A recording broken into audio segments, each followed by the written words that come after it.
Assalamualaikum warahmatullahi wabarakatuh. Selamat pagi anak-anakku tercinta, anak-anakku yang ibu sayangi. Bertemu kembali kita dengan pembelajaran bahasa Indonesia di kelas 11 IPA.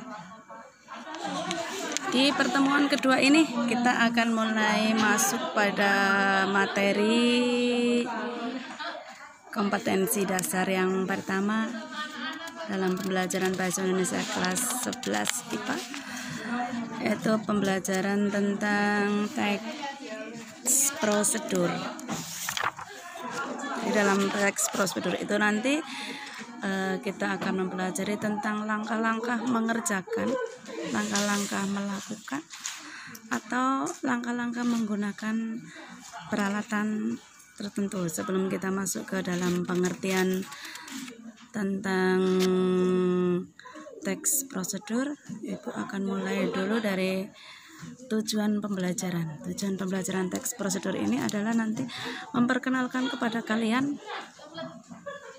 tentang tahapan-tahapan melakukan sebuah pekerjaan. Hanya nanti kalian akan diajarkan tentang membuat teks, merancang teks terlebih dahulu, kemudian menyusunnya teks, kemudian kita akan melakukan koreksi terhadap hasil pekerjaan kalian. Setelah kita koreksi, kita lakukan penyuntingan teks tersebut. Kita cari kesalahan-kesalahan penulisan, kesalahan-kesalahan pemilihan kata, kesalahan-kesalahan penulisan kalimat di dalam teks prosedur itu. Kalau teks prosedur itu nanti kita sudah jadi, baru nanti kalian akan mengungkapkannya secara lisan, mengajarkan kepada teman yang lain, mengajarkan kepada orang lain, atau mengajarkan kepada adik-adik kelas kita. Nah, teks prosedur kompleks itu sebetulnya merupakan salah satu bentuk teks yang bisa kalian gunakan sebagai modal untuk nanti bekal ketika kalian bekerja. Setelah kalian lulus dari MAN 1 Tegal, mungkin di antara kalian ada yang melanjutkan kuliah, mungkin juga ada di antara kalian yang bekerja.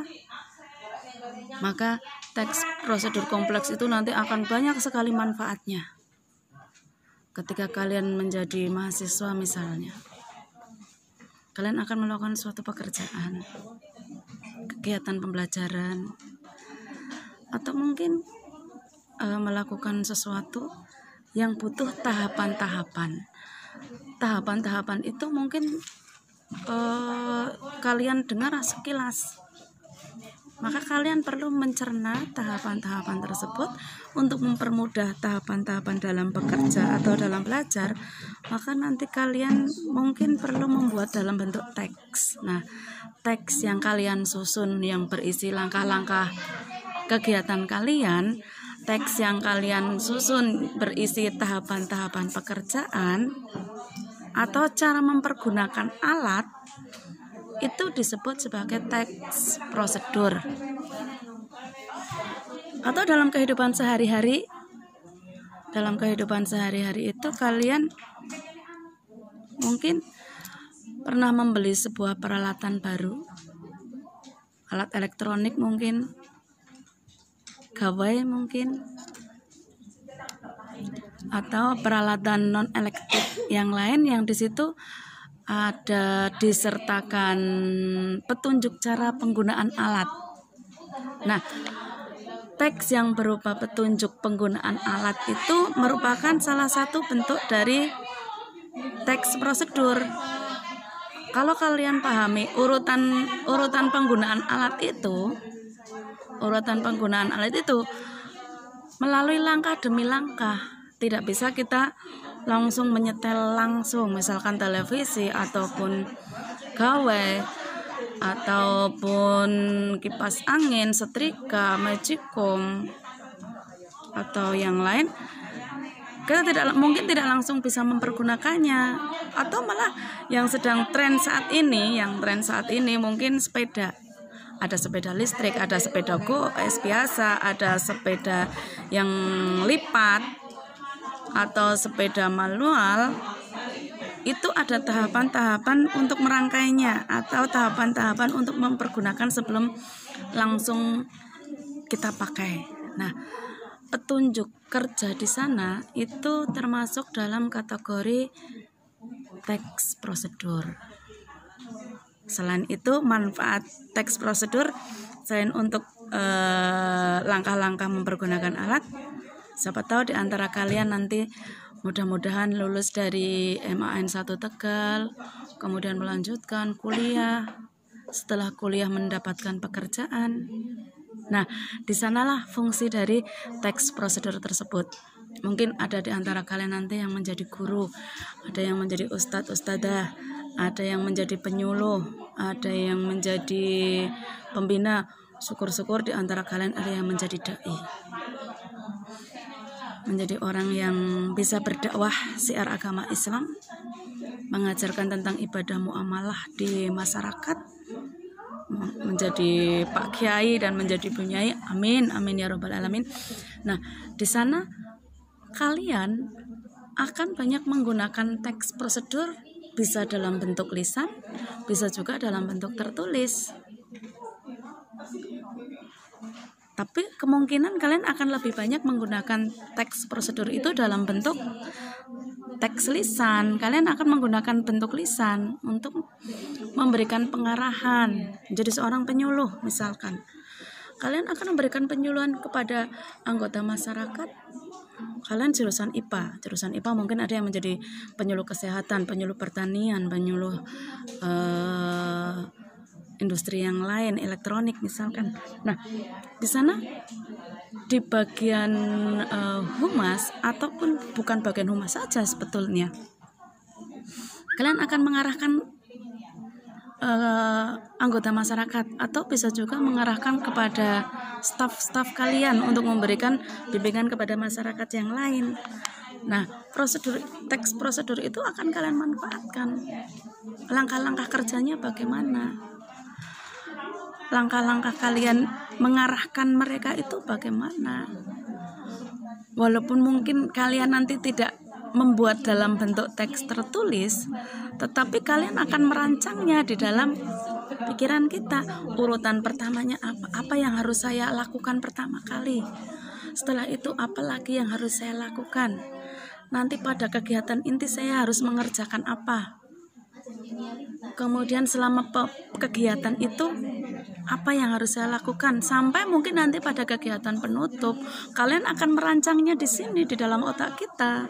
Nah, urutan pekerjaan, urutan langkah yang kita rancang itu masuk dalam kategori rancangan teks prosedur. Nah, manfaat teks prosedur itu sangat banyak sekali, terutama kalau kalian menjadi bapak dan ibu guru. Langkah-langkah yang harus kalian berikan kepada anak-anak kalian ketika kalian harus belajar, harus memberikan pembelajaran kepada mereka.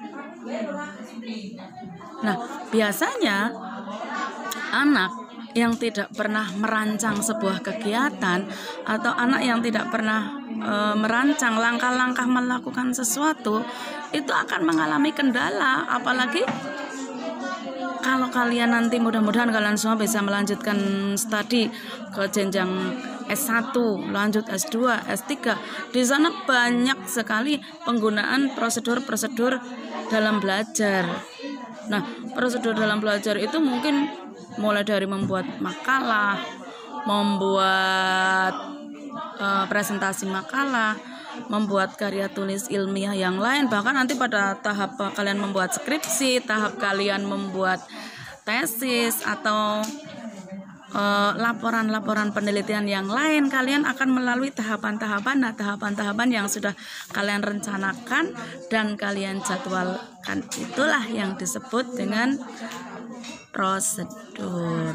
Nah, sampai ini pengertian tentang prosedur, mudah-mudahan kalian bisa memahami tahapan-tahapan melakukan sebuah kegiatan. Itu pengertian secara umum. Mungkin kalian pernah melihat jadwal pembelajaran di sana, atau mungkin urutan bekerja.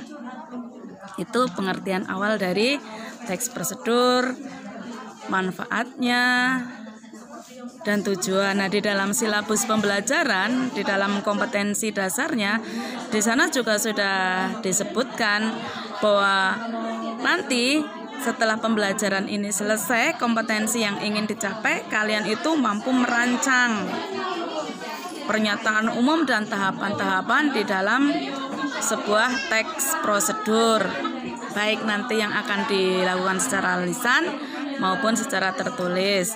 Kemudian kompetensi dasar yang kedua, pengetahuan, kalian mampu memberikan informasi atau bisa juga menganalisis memberikan informasi hasil analisis kalian tentang sebuah teks prosedur. Jadi nanti kalian harus mampu menganalisis teks prosedur tersebut. Setelah kalian menganalisis teks prosedur tersebut tentang tahapan-tahapannya sampai tahapan yang terakhir, nanti kalian harus mampu mempresentasikan, memberikan informasi tersebut kepada teman yang lain. Dalam artian kalian akan menyampaikan, membuat pernyataan-pernyataan sendiri, mengikuti apa yang sudah kalian simak tentang teks prosedur tersebut. Nah, kalau sudah kalian mampu menganalisisnya baik secara struktur, secara kebahasaan, secara isi, secara lengkap, nanti kalian menularkan kepada temannya yang lain, menginformasikan kepada teman yang lain, sampai teman yang lain itu memahami prosedur atau tahapan yang sudah kalian dengar, kalian baca, kalian simak sebelumnya. Nah, diharapkan dengan kegiatan ini secara keterampilan, kompetensi keterampilannya, kalian itu harus mampu mengembangkan teks prosedur itu. Apa yang kalian simak, apa yang kalian dengar, apa yang kalian baca, itu harus kalian kembangkan lagi. Dikembangkan menjadi teks prosedur sampai mendetail, sehingga orang yang kalian terangkan, yang kalian berikan pemahaman itu paham tentang langkah-langkah kegiatan yang sudah kalian berikan. Misalkan nanti kalian tahap membuat untuk kelas 11 IPA itu kalian akan membuat email misalkan. Ketika kalian menerangkan orang lain cara membuat email, itu pasti ada langkah-langkah. Langkah pertama, penguasaan menggunakan gawai atau handphone. Kemudian langkah yang kedua, kita harus mendapatkan koneksi internet. Koneksi internet itu dapat dari mana? Koneksi internet nanti bisa didapatkan dari jaringan seluler atau menggunakan wifi. Setelah kita terkoneksi dengan internet, kita akan login. Kita akan masuk ke Google. Setelah masuk ke Google, kita akan mengetikkan di sana cara membuat email. Kemudian di dalam itu pun ada tahapan-tahapan lagi, anak-anakku. Itu cara kita memberikan pengarahan. Mungkin setelah kalian bisa membuat email, kalian akan gantian mengajarkan kepada adik-adik kalian bagaimana cara membuat akun. Nah, di sana kalian mungkin adik-adiknya yang baru masuk SSD, mungkin ada yang baru masuk SMP, belum pernah membuat akun email. Kalian akan mengajarkan kepada adik kalian membuat email. Di sana ada teks prosedur. Nah, kemampuan kalian mengembangkan kalimat dalam membuat teks prosedur, itulah kompetensi yang diharapkan dalam pembelajaran ini.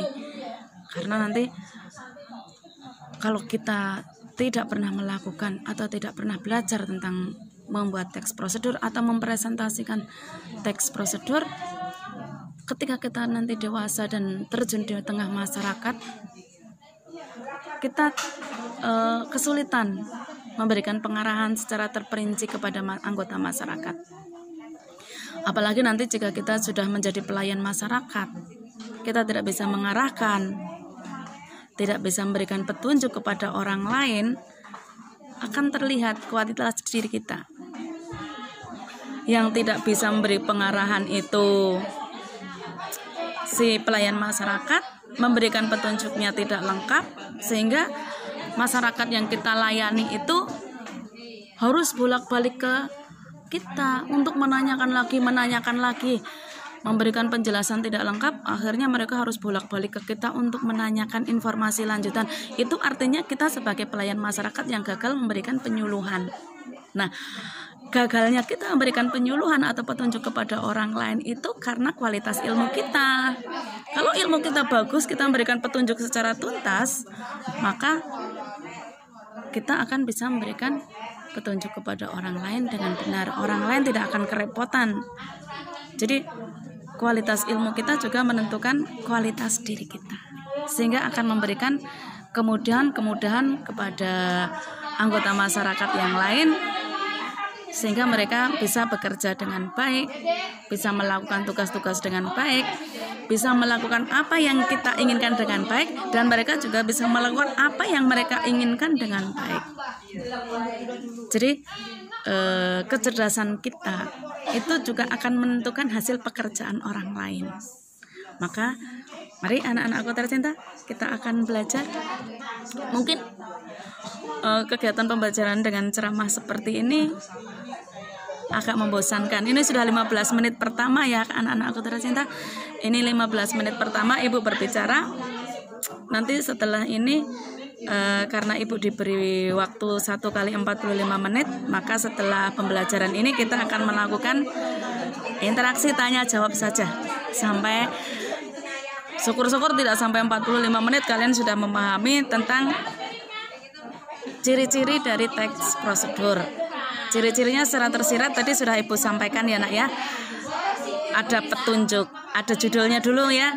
Ada judulnya, misalkan cara membuat email, itu judulnya. Kemudian yang kedua, kita membutuhkan alat dan bahan.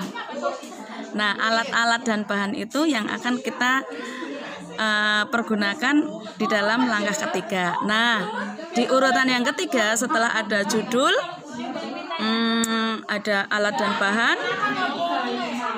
Di dalam alat dan bahan ini tentunya ada ukuran ya Kak ya. Ada ukurannya, ada syarat-syarat tertentu di dalam alat dan bahan itu. Apalagi kalau nanti kalian ada di antara kalian yang menjadi chef, juru masak. Amin, amin. Ada yang jadi juru masak, kalian harus tahu tentang ukuran dan ukuran bahan dan alatnya. Nah, urutan ketiga nanti kita akan masuk pada langkah-langkah mengerjakannya. Di dalam langkah-langkah ini harus mendetail, urut, tidak boleh melompat. Karena di dalam urutan bekerja itu kalau kita sampai mengalami lompatan langkah, nanti ada kesalahan penggunaan alat. Kalau itu alat, apalagi kalau dalam memasak pasti akan salah. Kalau kalian menjadi seorang chef yang profesional, sampai terjadi lompatan pengerjaan, gagal, nanti kuahnya nggak jadi, makanannya nggak enak.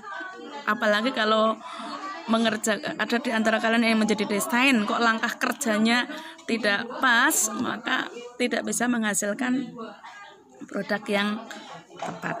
Nah, setelah langkah-langkah ini nanti ada langkah yang terakhir itu yang namanya penyajian. Nah, di dalam penyajian di masing-masing langkah kegiatan tidak harus ada penyajian, penutupnya mungkin berbeda. Di tahap penutupan ini nanti akan berbeda, nah. Tidak selalu penyajian, tidak selalu dipamerkan. Mungkin ada yang disimpan.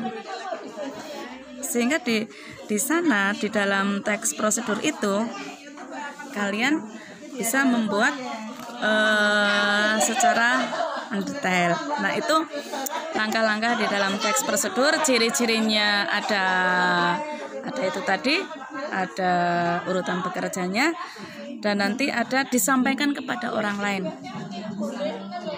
Nah, ini sudah hampir selesai pada pertemuan pertama sesuai dengan rencana pembelajaran Ibu. Di langkah pertama, di pembelajaran pertama itu Ibu hanya akan memberikan pengertian dan cirinya saja.